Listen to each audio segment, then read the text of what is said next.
स्वागत है आपका छत्तीसगढ़ कौशल्या भूमि में। मैं हूं आपके साथ जोई सिंह। रुक कर लेते हैं खबरों की ओर। मुख्यमंत्री विष्णुदेव साय ने प्रदेश में विकास की गति को तेज करते हुए विभागवार समीक्षा बैठकों का सिलसिला शुरू किया।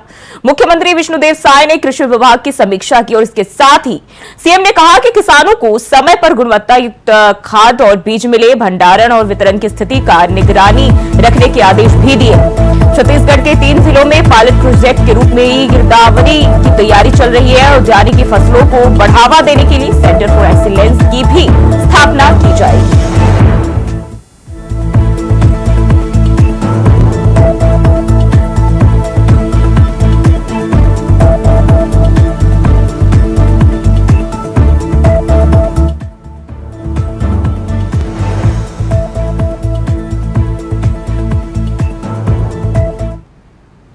और बढ़ते आगे, मानसून सीजन को लेकर बड़ी खबर सामने आ रही। विधानसभा के मानसून सत्र की तारीख का ऐलान 22 जुलाई से होगी मानसून सत्र की शुरुआत। विधानसभा अध्यक्ष ने दी जानकारी, 31 जुलाई को खत्म होगा मानसून सत्र। तो मानसून सीजन को लेकर बड़ी खबर, विधानसभा के मानसून सत्र की तारीखों का ऐलान हो चुका है और विधानसभा के मानसून सत्र का ऐलान हो चुका है। 22 जुलाई से मानसून सत्र की शुरुआत होने जा रही है और इसकी जानकारी विधानसभा अध्यक्ष ने दी है। बताया जा रहा है 31 जुलाई को मानसून सत्र खत्म होगा और रायपुर से ये जानकारी मानसून सत्र को लेकर, मानसून सीजन को लेकर ये सामने आ रही है और विधानसभा के मानसून सत्र की तारीख का ऐलान हो गया है। 22 जुलाई से मानसून सत्र की शुरुआत होने जा रही है।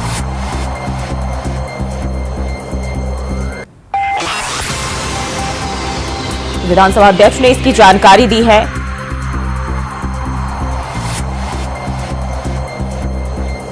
और इसी खबर पर ज्यादा जानकारी के साथ रायपुर से हमारे संवाददाता मनोज शुक्ला हमारे साथ जुड़ गए हैं। मनोज, खबर आ रही है विधानसभा के मानसून सत्र को लेकर अब जो है तारीखों का ऐलान हो चुका है।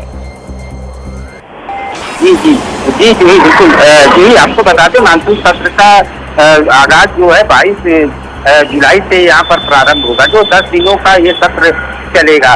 और माना जा रहा है कि ये सत्र विष्णुदेव सरकार के लिए काफी गंभीर सत्र माना जाएगा। इसमें चर्चाओं के दौर के साथ साथ विपक्ष भी जमकर मुद्दे उठाने का प्रयास लगातार करेगा। ऐसी जानकारी जो है, ये मानसून सत्र की जानकारी जो है विधानसभा अध्यक्ष डॉक्टर रमन सिंह ने मीडिया को चर्चा के दौरान कहा।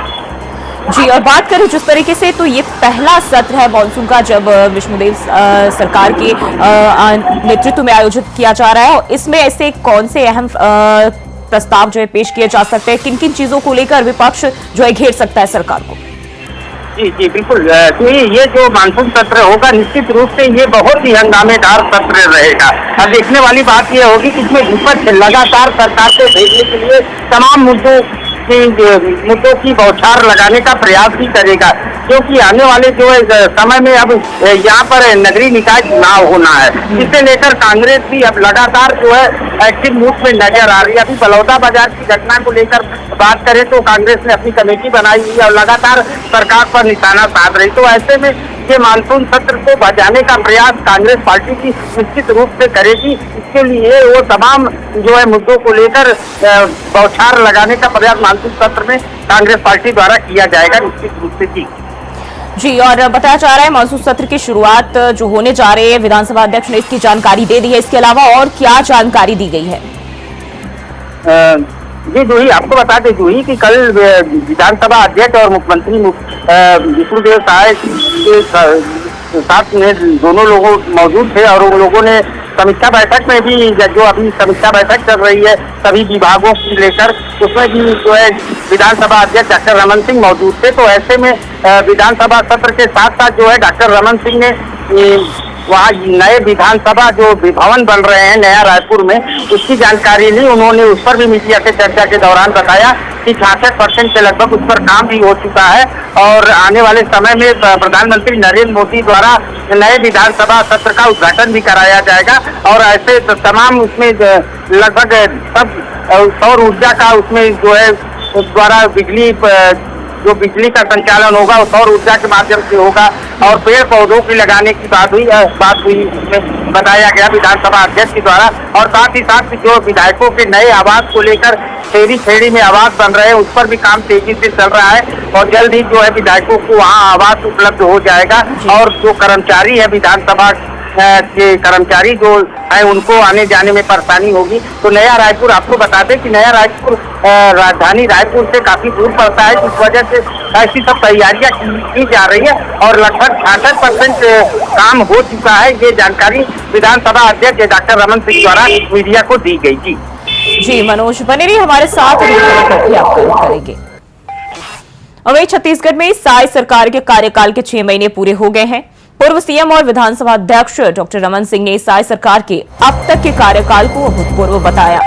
उन्होंने सरकार के 6 महीने के कामकाज पर कहा कि प्रदेश में पिछली सरकारों और देश की सरकारों से तुलना करें तो इस सरकार ने बीते 6 महीनों में कई बड़े फैसले लिए। पीएम मोदी की गारंटी और हमारे घोषणा पत्र के वादों का क्रियान्वयन हुआ है और 6 महीने में सरकार ने काफी बेहतर काम किया है। कांग्रेस ने कहा था कि केंद्र में छत्तीसगढ़ के 2 कैबिनेट मंत्री होना चाहिए। कांग्रेस के इस बयान पर रमन सिंह ने पलटवार करते हुए कहा कि जब कांग्रेस सत्ता में रहती है तब यह सब बातें वो भूल जाती है, लेकिन जब बीजेपी की सरकार आती है तब कांग्रेस की आंखें खुल जाती है।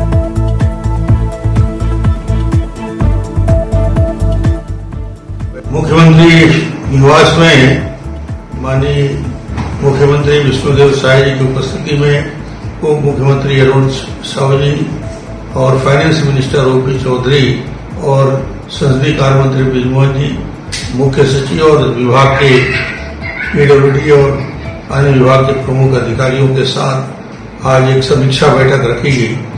मूल उद्देश्य नवीन विधानसभा भवन, विधायक विश्राम गृह तथा विधानसभा के अधिकारी कर्मचारियों के लिए आवास निर्माण के लिए एक बैठक थी।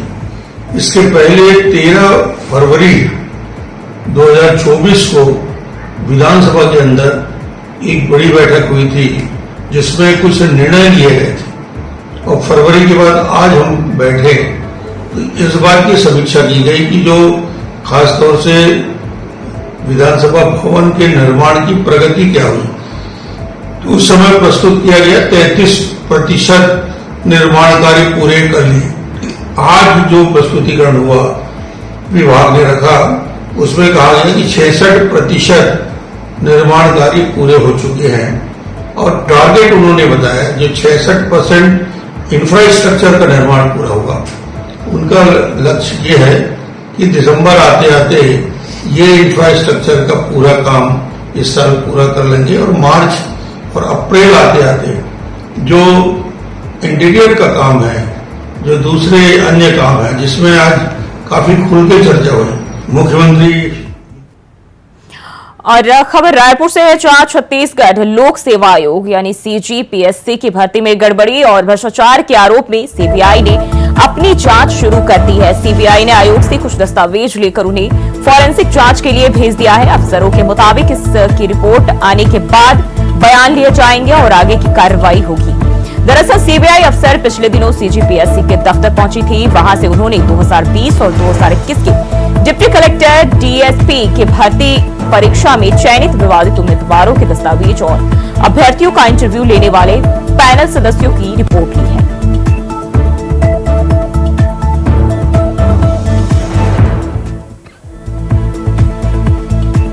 और मनोज शुक्ला रायपुर से हमारे साथ लगातार बने हुए हैं। मनोज, CGPSC भर्ती घोटाला मामले में जो है सीबीआई ने डॉक्यूमेंट्स कुछ जब्त किए हैं, क्या जब्त किए गए हैं, क्या जानकारी मिल रही है? जी भैया, आपको बता दूं भैया कि पूर्ववर्ती जो छत्तीसगढ़ में कांग्रेस की सरकार थी उस समय में ये घोटाले की बात जो है बीजेपी बहुत जोर शोर से उठाई थी, जिसमें आरोप लगाया गया था कांग्रेस सरकार पर कि इसमें जो भर्तियां हुई है वो गड़बड़ी, मतलब अधिकारियों के बच्चे का हुआ है, अधिकारियों के रिश्तेदारों का चयन इसमें हुआ है। तो इन सब बातों को लेकर सीबीआई जांच की मांग की गई थी। तो जब बीजेपी की सरकार बनी तो बीजेपी सरकार ने इस मामले को सीबीआई के हवाले कर दिया था। तो सीबीआई अपने तरह से इसकी जांच कर रही है। उसी के तहत ये जांच शुरू हुई है, जिसमें सीबीआई ने इन लोगों के दस्तावेज खंगाल रही है आकर यहाँ पर और इनके सारे डिटेल्स निकाल रही है, इसको फोरेंसिक जांच के लिए भेज दी है। अभी फिलहाल इस पर किसी के ऊपर FIR सीबीआई की तरफ से नहीं हुआ है, लेकिन आने वाले समय में कुछ लोगों के ऊपर जिस तरीके से फोरेंसिक जांच के डॉक्यूमेंट्स भेजे गए हैं सीबीआई की ओर से, उसको लेकर सीबीआई की ओर से क्या आधिकारिक तौर पर कुछ जानकारी दी गई है? कब तक जो है इसकी जांच निकल के सामने आएगी, रिपोर्ट सामने आएगी? रिया, रिया आपको बता दूं कि सीबीआई की तरफ से अभी कोई मीडिया को इस बारे में कोई जानकारी नहीं दी गई, लेकिन सूत्रों के हवाले से ये खबर आ रही है कि इसमें सीबीआई की तरफ से कुछ जांच के सैंपल्स फोरेंसिक जांच के लिए भेजे गए हैं, कुछ कॉल डिटेल्स भेजे गए हैं, और तो ऐसे में तमाम बातें जो है ये सामने निकल कर आ रही है कि जो फोरेंसिक जांच की रिपोर्ट जब आ जाएगी तब सीबीआई इस पर FIR दर्ज करके बड़ी कार्रवाई करेगी और निश्चित रूप से इस मामले में बड़ी कार्रवाई छत्तीसगढ़ में देखने को आने वाले समय में मिलेगी। जो बताया जा रहा है इसमें अभ्यर्थियों का जो इंटरव्यू लेने वाला पैनल है उनकी भी जो है रिपोर्ट ली गई है, कितने लोग इसमें शामिल थे?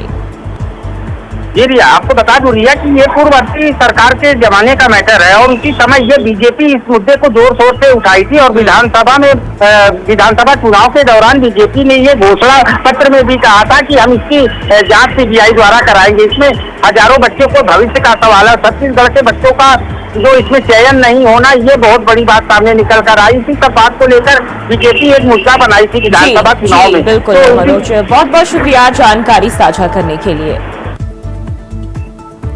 तो जांच के बाद सीबीआई पूछताछ करेगी और फिलहाल जो है रिपोर्ट सौंपी गई है, फॉरेंसिक टीम जो है जांच पड़ताल में जुटी हुई है। और वहीं बढ़ते आगे, चैतखाम क्षतिग्रस्त होने के मामले की जांच के लिए सरकार ने एकल सदस्यीय जांच आयोग गठित किया। रिटायर्ड जज सीबी वाजपेयी की अध्यक्षता में गठित जांच आयोग 6 बिंदुओं पर इस मामले की जांच करेगा। पहला 15 और 16 मई 2024 की रात को बलौदाबाजार के महकोनी अमर गुफा में स्थित जैतखाम को क्षतिग्रस्त किए जाने संबंधी घटना कैसे घटित हुई। दूसरा कि वह कौन सी परिस्थितियां थी या कौन से कारण थे जिसके कारण यह घटना हुई। तीसरे की बात करें तो इस घटना के लिए कौन कौन व्यक्ति जिम्मेदार है। वहीं चौथा, घटना के पहले, घटना के दौरान या फिर घटना के बाद ऐसे कई मुद्दे जो घटना से संबंधित हो। इसके बाद पांचवें की अगर बात करें तो भविष्य में इस प्रकार की घटना दोबारा ना हो, इसलिए सुरक्षा और प्रशासकीय कदम उठाए जाने के संबंध में सुझाव और उपाय। वहीं छठा और आखिरी नंबर पर जांच आयोग शासन के संज्ञान में कारण लाने की कोशिश करेगा। तो इन 6 बिंदुओं पर जांच कर 7 दिनों के अंदर अपनी रिपोर्ट राज्य शासन को देनी होगी।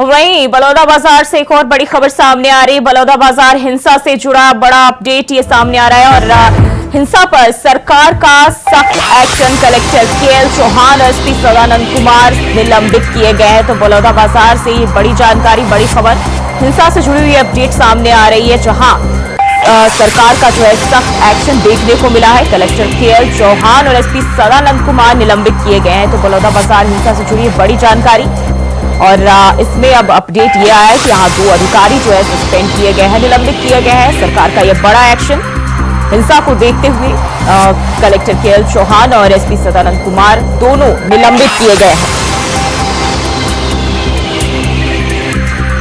बलौदाबाजार में जो हिंसा हुआ उसको लेकर ये जानकारी आ रही है, उसी में ये अपडेट सामने आया है और अब जो है सरकार ने इस पर बड़ा एक्शन लिया है और जहां 2 अधिकारियों को निलंबित किया गया है।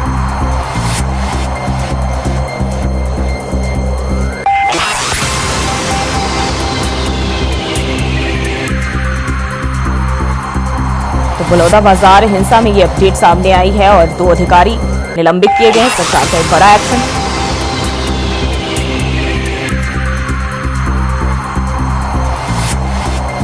और इसी खबर पर ज्यादा जानकारी के साथ बलौदाबाजार से प्रदीप महेश्वरी हमारे संवाददाता हमारे साथ जुड़े। प्रदीप, अब जो है हिंसा में एक और बड़ा कदम सरकार ने उठाया और 2 अधिकारियों को निलंबित किया गया है, क्या खबर मिल रही है?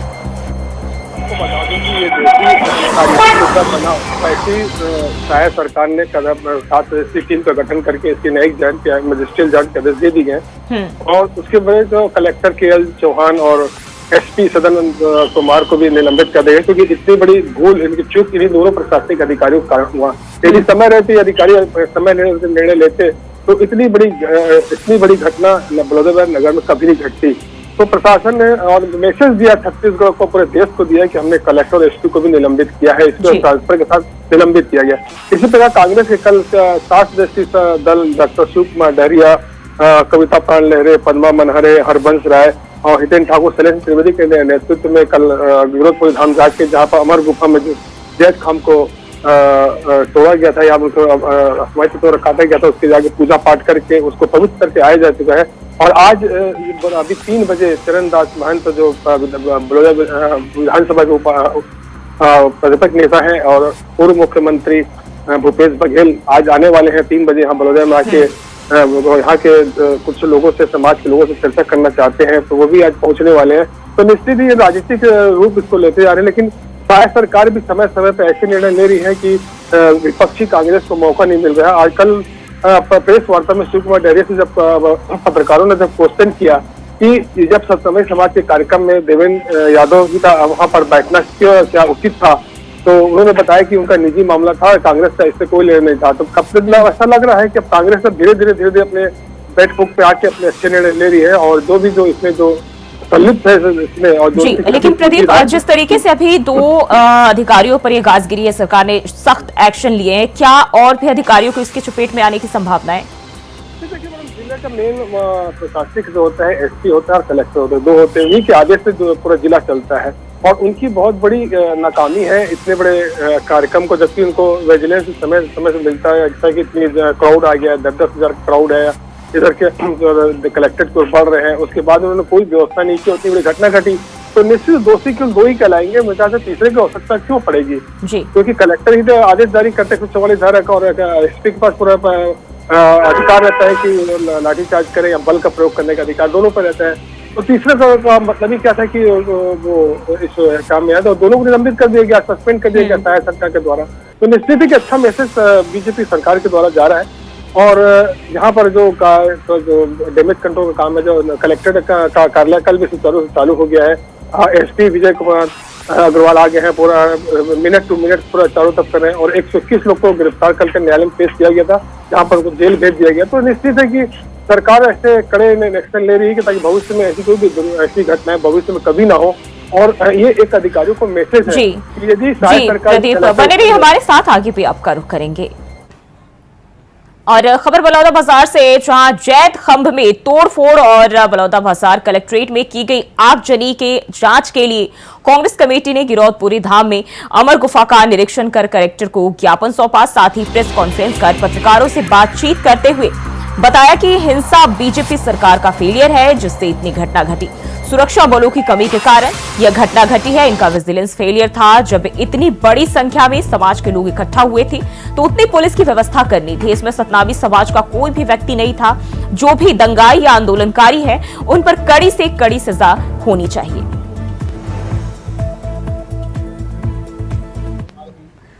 स्थिति खराब करने के लिए जिन लोग इसमें इन्वॉल्व में हैं, चाहे वो किसी भी समाज का, हमारे समाज का भी है या अन्य समाज के भी लोग हैं, तो उनके खिलाफ कार्रवाई होना चाहिए। उसके लिए ना हम समर्थन करते हैं ना कोई समर्थन करेगा। सोशल मीडिया पर नारनौल कांड का उदाहरण दिया जा रहा है, कहा जा रहा है कि नारनौल कांड को फिर से दोहराया गया है, क्योंकि ये देखिए ये कहने वाले कौन है वो हम नहीं जानते, लेकिन एक बात तो तय है कि भारतीय जनता पार्टी की सरकार में सतनामी समाज के साथ जिस तरह से व्यवहार हो रहा है वो निश्चित रूप से खराब व्यवहार, सतनामी समाज के लोगों को दुश्मन मानकर भारतीय जनता पार्टी काम कर रही है, तो ये गलत बात है। और भारतीय जनता पार्टी की सरकार है तो सबको लेके चलना चाहिए, उसके लिए सारे लोग समान हैं।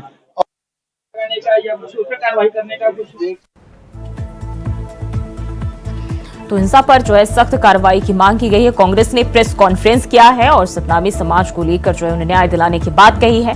साथ ही इसमें शामिल लोगों पर सख्त कार्रवाई की मांग की गई है कांग्रेस की ओर से। तो अब जो है बलौदाबाजार मामले पर लगातार सियासत भी तेज है और बीजेपी पर कांग्रेस भी हमलावर है। और लगातार प्रदीप हमारे साथ बने हुए। प्रदीप, अब जो है इस हिंसा को लेकर कांग्रेस भी हमलावर है और अमर गुफा का निरीक्षण किया है। साफ तौर पर वो कह रहे हैं कि इसके लिए बीजेपी जिम्मेदार है। देखिए, निश्चित रूप से घटना घटी है। एक बहुत बड़ा समाज यहाँ पर सतनामी समाज का तबका है और इस छत्तीसगढ़ में उनकी 12% भागीदारी है। तो निश्चित है कांग्रेस और भाजपा दोनों ही समाज को नाराज नहीं करना चाहते और जो घटना घटी है उनमें दोषी लोग को ही उसको कार्रवाई करना चाहते हैं। और जो इनका सतनामी समाज के साथ जो डहरिया जी ने आरोप लगाया है, तो बीजेपी ने पलटवार करते कहा है कि भारतीय जनता पार्टी किसी प्रकार का कोई भी ऐसा एक्शन नहीं लेगी, कार्रवाई नहीं करेगी कि सत्तावी समाज के निर्दोष व्यक्ति के ऊपर कार्रवाई हो करके। इसी बीच वहां पर यहाँ बलौदाबाद में कमेटी का गठन किया गया है, जहाँ पर डॉक्टर सनम जांगड़े है, गुहरम अजगले है और हमारा ये उन्होंने सब टीम जाके बार बार वहां का जैद खान का निरीक्षण भी किया और साथ में दयानदास जी बघेल भी जाके कलेक्टर और एसपी से जनरल से मुलाकात की थी कि सर किसी भी सतनामे समाज के निर्दोष व्यक्ति पर कार्रवाई ना हो, जो फुटेज जो मिल रहा है, जो दंगाई है, उन्हीं पर ही कार्रवाई की जाए। इसी प्रकार सरकार ने 400 लोग को अंदर करने के बाद 121 लोग की गिरफ्तारी अभी दिखाई है और जो कल जुडिशियल का पेश किया गया था न्यायालय में, साकाचाक न्यायालय में पेश करने के बाद उनको जेल में भेजा गया। बाकी सब लोग को छोड़ के उनको भी रिहा कर दिया गया है। तो कांग्रेस का आरोप निश्चित है, राजनीति है, तो कांग्रेस का विपक्ष में है तो निश्चित आरोप लगा रही है कि वो भेदभाव करे, लेकिन ऐसा नहीं है। कदम चुम चुम के यहाँ के प्रशासनिक अधिकारी काम कर रहे हैं और भाजपा भी ऐसे कोई भी निर्दोष लोग को नहीं करना चाहती। जी बिल्कुल प्रदीप, बहुत बहुत शुक्रिया जानकारी साझा करने के लिए। और वहीं बढ़ते आगे, खबर रायपुर से है, जहां छत्तीसगढ़ के मंत्री और अब सांसद बन चुके बृजमोहन अग्रवाल के इस्तीफे पर सस्पेंस बना हुआ है। बृजमोहन अग्रवाल ने मीडिया के सवालों पर जवाब देते हुए कहा कि फिलहाल वो इस्तीफा देने की हड़बड़ी में नहीं है। मंत्री तो वो 6 महीनों तक रह सकते हैं, जब मुख्यमंत्री कहेंगे उस दिन मंत्री पद से इस्तीफा दे देंगे। विधायक या सांसद दोनों में से क्या रहना है, इस बारे में पार्टी जो निर्देश देगी वो करेंगे। आपको बता दें कि बृजमोहन अग्रवाल इस वक्त रायपुर दक्षिण से विधायक और साय सरकार में शिक्षा मंत्री है। लोकसभा चुनाव जीतकर वे रायपुर से सांसद बन चुके हैं।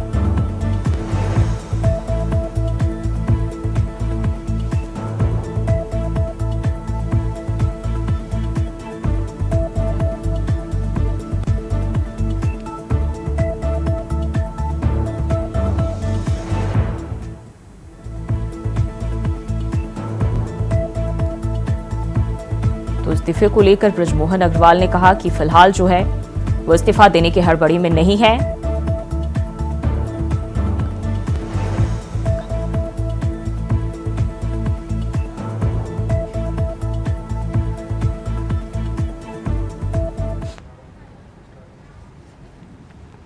और वहीं बढ़ते आगे, खबर कोरबा से है, जहां जिले में कटघोरा सब डिवीजन के अंतर्गत आने वाली कोयला खदानों में भू स्थापितों की लंबे समय से चली आ रही समस्या का निदान न होने के कारण तमाम भू विस्थापितों ने मिलकर संयुक्त रूप से प्रदर्शन किया और कोरबा कलेक्ट्रेट को घेर लिया। इतनी तादाद में प्रदर्शनकारियों को देखकर प्रशासन के भी हाथ पैर फूल गए, सड़कें जाम हो गई। दरअसल प्रदर्शनकारी समस्याओं के निराकरण को तुरंत हल किए जाने की मांग कर रहे थे। काफी समझाया गया उन्हें, जिसके बाद प्रदर्शनकारियों ने कलेक्टर को ज्ञापन सौंपा और समस्या को तुरंत सुलझाने की मांग की। इसके साथ ही मांगे पूरी न होने की स्थिति में प्रदर्शनकारियों ने बड़े आंदोलन की चेतावनी दी है।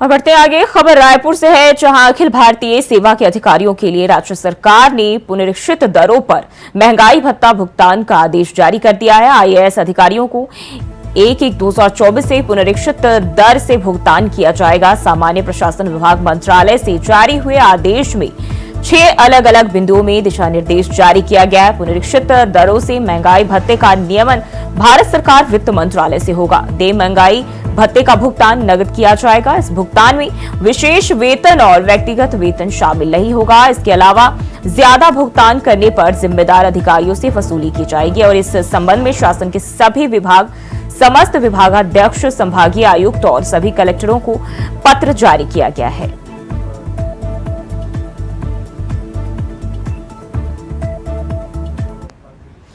और खबर कोरबा से, जहां जिले में अपराधों का सिलसिला रुकने का नाम नहीं ले रहा है। जिले में एक ऐसा मामला सामने आया जिसने लोगों को हिलाकर रख दिया। घर में बच्चे के साथ अकेले महिला को देखकर मोहल्ले के 6 युवकों ने घर का दरवाजा खुलवाया और कमरे में बंद कर उसके साथ रात भर दुष्कर्म किया।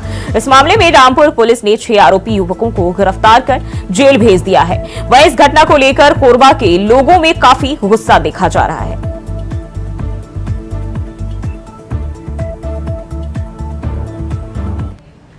और छत्तीसगढ़ को शल्य भूमि में फिलहाल के लिए बस इतना ही। खबरों के लिए बने इंडिया वॉइस के साथ।